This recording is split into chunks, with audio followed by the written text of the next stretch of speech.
नवा विचार नवा भारत। न्यूज 24 मराठी। नवा विचार नवा भारत। नगर मनमाड महामार्गावरील वाहतूक कोंडीवर डॉक्टर सुजय विखे पाटील थेट रस्त्यावर उतरले। नगर मनमाड महामार्गावरील रखडलेल्या कामामुळे निर्माण झालेल्या भीषण वाहतूक कोंडीने नागरिक अक्षरशः हैराण झाले असतानाच माजी खासदार डॉक्टर सुजय विखे पाटील यांनी थेट रस्त्यावर उतरून प्रशासनाला धारेवर धरले। गेल्या अनेक दिवसांपासून सुरू असलेल्या संथ आणि बेफिकीर कामामुळे सकाळ संध्याकाळ वाहनांच्या किलोमीटर लांबीच्या रांगा लागत असून नागरिकांचा संताप शिगेला पोहोचला आहे। या गंभीर परिस्थितीची प्रत्यक्ष पाहणी करण्यासाठी डॉक्टर विखे पाटील स्वतः घटनास्थळी पोहोचले।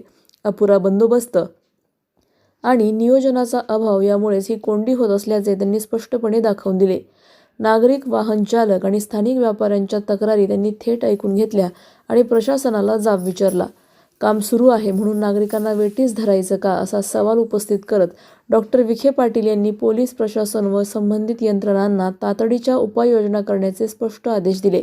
ज्या ठिकाणी कोंडी होते तिथे अतिरिक्त मनुष्यबळ तात्काळ तैनात करा, पर्यायी मार्गांची स्पष्ट आखणी करा, कामाच्या ठिकाणी सूचना फलक व प्रकाश व्यवस्था वाढवा अशी सूचना केली। फक्त सूचना देऊन थांबण्याऐवजी डॉक्टर विखे पाटील यांनी थेट जबाबदारी स्वतःवर घेतली। वाहतूक नियंत्रणासाठी मनुष्यबळ कमी पडत असेल तर होमगार्ड तात्काळ नियुक्त करा, गरज भासली तर होमगार्डचा पगार मी स्वतः देईल असे ठाम आणि संवेदनशील आश्वासन देत त्यांनी नागरिकांच्या बाजूने ठोस भूमिका घेतली। हे अत्यंत दुर्दैवी आहे की आंदोलनाची भूमिका घेणं आणि आंदोलन पुकारणं या पलीकडे जाऊन कुठल्याही लोकप्रतिनिधींनी फील्डवर येऊन ट्रॅफिक डायव्हर्जन झालं कसं पाहिजे, ट्रॅफिक डायव्हर्जन मध्ये कुठं चूक होते का, कोणीच पाहायला तयार नाही। कोणाला तरी उतरावं लागेल। त्याच वेळ माझ्यावाली मी जरा महानगरपालिकेच्या प्रचारामध्ये व्यस्त होतो आणि मग आता आज जेव्हा मी घरी चाललो होतो लोणीला तेव्हा मी विचारला हा प्रश्न, का एवढी जाम लागू राहिली रोज डावरीमध्ये, तर ते काही खड्डा पडलं होतं ते बुजवलं नव्हतं, तेव्हा JCB बोलवला, रोलर बोलवला, तर खड्डे बुजवला तर ट्रॅफिक सुरळीत चालू झाली। ट्रॅफिक डायव्हर्जन कशी केली पाहिजे, डायव्हर्ट केल्यानंतर होमगार्डची आवश्यकता आहे, होमगार्डची उपलब्धता नाही, कोणी कोणाला ऐकायला तयार नाही, जो तो आपल्या मनमानीने पुढे गाडी घालतो, अशी शिस्त लागू शकत नाही। आता मी त्यांना सांगितलं 2 दिवसामध्ये होमगार्डचा शोध घ्यायला। होमगार्डच्या पगाराला जर पैसे नसतील तर मी व्यक्तिगत 5-6 लाख रुपये खर्च करतो पगारावर आणि लोकांना त्या होमगार्डचं ऐकावं लागेल।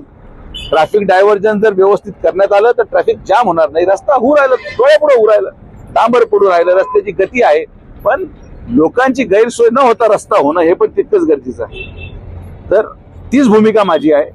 आता आम्ही जमिनीवर उतरलेलो आहोत, फील्ड उतरलेलो आहोत। कधी कधी काय असतं, आपण लोकांना संधी देतो पहिलं काम करायची, ज्याला लोकांनी निवडून दिले अपेक्षेने त्यांनी काम करणं अपेक्षित आहे। आता निवडून आलेला माणूस करत नसेल तर पडलेल्या माणसाला काहीतरी करावं लागेल म्हणून मी लागलोय कामाला। तर राहुरीची जनतेला विनंती आहे की थोडं संयमाने घ्या सगळ्यांनी। जे होमगार्ड आपल्याला ट्रॅफिक डायव्हर्जन देणार आहे त्या ट्रॅफिक डायव्हर्जनच्या अनुसार आपण गाडी वाहतूक सुरळीत करावी। सगळ्यांनी एकमेकाला सहकार्य करा। एका कोणाच्या एकट्याचा घराचा रस्ता नाही, माझ्या एकट्या घराचा रस्ता नाही, पण जर तुम्ही सगळेजण एकमेकाला सहकार्य करून राहिलात तर रस्ता लवकर पूर्ण होईल आणि येणाऱ्या जाणाऱ्याची गैरसोय होणार नाही। ही आपल्या चॅनलच्या वतीने नम्र विनंती करतो।